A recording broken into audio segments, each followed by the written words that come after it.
So, Claudia, let's talk about complaints that I know you're hearing about. People saying they're having a hard time getting in to give relief efforts and supplies. And a lot of people are hearing messages of distress saying that people can't get the basics. They can't get water. They're worried about basic hygiene. They're worried about medical assessments and, of course, shelter. What do you make of those complaints, and what are you doing about them? Well, we are working very closely with our federal partners, with the American Red Cross, FEMA, all of the agencies that are out there, including some of our local residents, to make sure that these affected residents on Maui get what they need and they get it as quickly as possible. So we do have approximately 2,000 housing units that have been identified and are available to house these residents that have been displaced. Some of them are hotel rooms. Some of them are vacation rentals through Airbnb. Our Hawaii Housing and Finance Development Corporation is making available some of their housing. We understand that one of our hotels has already been filled with 200 families, and we are now working to fill a second hotel. So the primary goal right now is to get these displaced residents sheltered. And that is most important. Okay. Secondly, you mentioned supplies.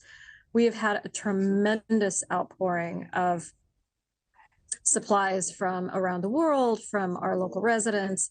And we've all seen the video and that. And we're to a point now where the gratitude has been, it's just been overwhelming and literally overwhelming. We don't have enough space anymore to store all of these materials. So we really do encourage people, if they still want to do something to help Hawaii and to help Maui, to do so financially and to do it the right way. You know, go through legitimate organizations, donate financially to organizations of your choice, but make sure you're being careful about that so that the money gets to the people who really need it. We're doing the same thing here. People's largesse sometimes is misdirected. Now, logistics on the ground. What do you make of the concerns that some of the infrastructure and the logistics have been set up in a way that it's too far from the people that need help, and that this area that is hardest hit is a one road, one way in and out thing, and it's going to create incredible congestion. People aren't going to be able to get things in.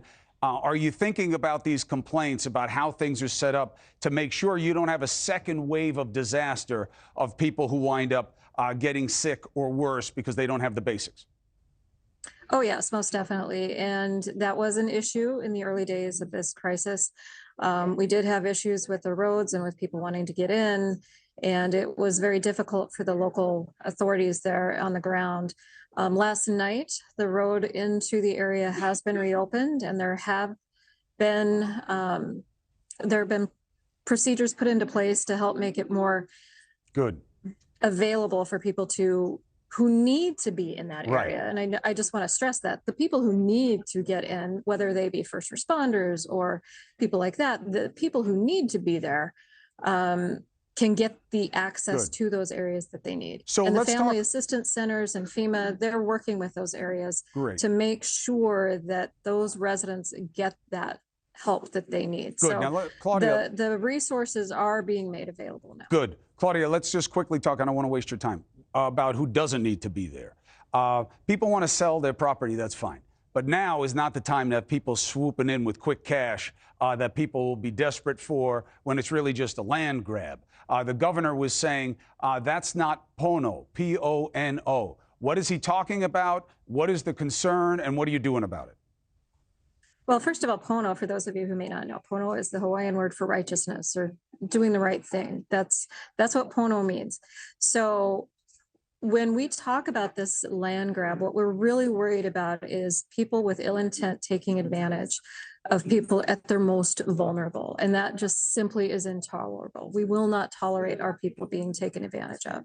So we are in the process of setting up resources for these residents, first of all, to let them know that they have resources available to them, whether they be legal support or housing support or unemployment benefits, all of these things. We want to make sure that people understand that those resources are there for them and that they have the access to those resources so that they can make good decisions. You're right. People do have the ability to make their own decisions when it comes to their land, but we want to make sure they're not taken advantage of. And one of the things that the governor is working on is pursuing a moratorium to prevent these predatory practices from taking place. There are some legal issues that are being worked through, and we expect to have the details available on that soon. Now, in the meantime, any reported instances of misconduct are being investigated, and if confirmed, wrongdoers will be prosecuted to the fullest extent of the law. Hey, thank you for watching. Please go to newsnationnow.com, newsnationnow.com, and you can find News Nation on your television provider. And don't forget to click the red subscribe button down below. Then you will get more of News Nation's fact-driven coverage.